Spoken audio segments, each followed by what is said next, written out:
नेहा कौर शासन चले नजर डालते हैं आज की ताजा खबर पर।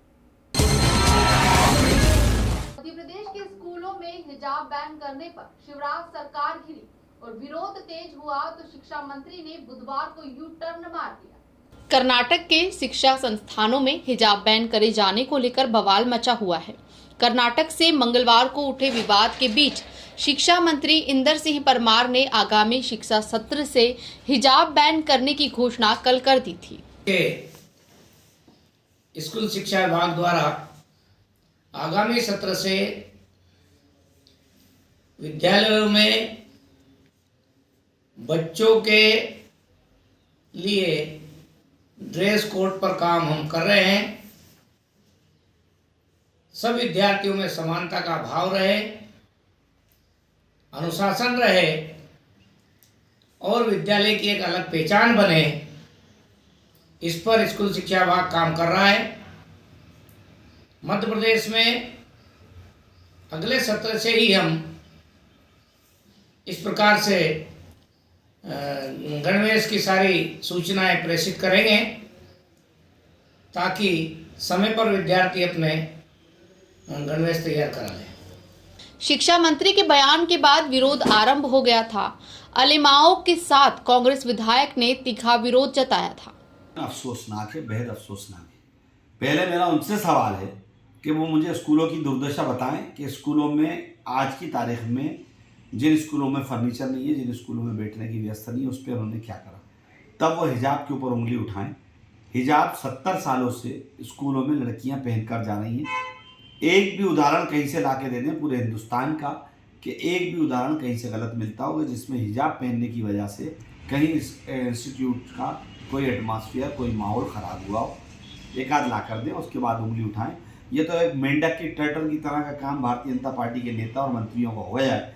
जैसे एक मिसाल होती थी ना, मेंढक टटरा लगता है एक को देख के एक।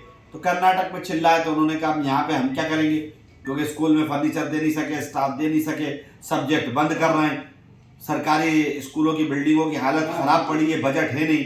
तो ऐसी स्थिति में टटराने के लिए उन्होंने कहा बचने के लिए साधन अच्छा मिल गया तो हिजाब को लेकर तूल दे दूं। तो ये बता देना चाहता हूं कि हिजाब बैन करना तो दूर की बात है।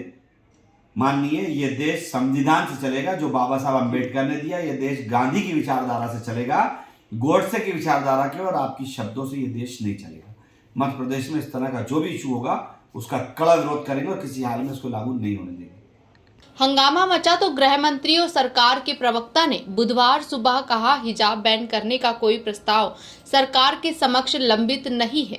कुछ देर बाद स्कूल शिक्षा मंत्री मीडिया के सामने प्रकट हुए और दुखी मन से यहाँ नया बयान दिया।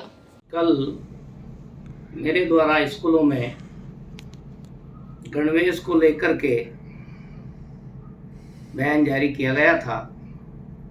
मेरा बयान स्कूलों में समानता, अनुशासन और स्कूल की पहचान के संदर्भ में था और इसलिए यूनिफॉर्म कोड लागू करने का विषय मैंने बोला था। परंतु कुछ लोगों ने उसका गलत अर्थ निकाल करके गलत संदर्भ में पूरे देश के सामने विषय रखा है। मैं उसका खंडन करता हूं। फिलहाल हम नया यूनिफॉर्म कोड लागू नहीं करेंगे, ना उस पर हमारा कोई काम हो रहा है। परंपरागत रूप से जैसी व्यवस्था चल रही है वैसी व्यवस्था ही स्कूलों में गणवेश को लेकर रहेगी। बताया जा रहा है कि शिक्षा मंत्री के बयान के बाद हो रहे विरोध और लामबंदी से सरकार बेचैन थी। मुख्यमंत्री ने पूरे मामले में जल्दबाजी दिखाने पर शिक्षा मंत्री परमार को फटकार भी लगाई। कहा जा रहा है कि सीएम के निर्देश पर ही मंत्री ने यू टर्न मारा है। आगे भी इसी तरह की ताजा खबरों के लिए बने रहिए एसएस न्यूज के साथ और डेली अपडेट्स के लिए डाउनलोड कीजिए हमारे एसएस न्यूज इंडिया ऐप को और साथ ही हमारे यूट्यूब चैनल को लाइक, शेयर और सब्सक्राइब करें और बेल आइकन दबाना ना भूलें।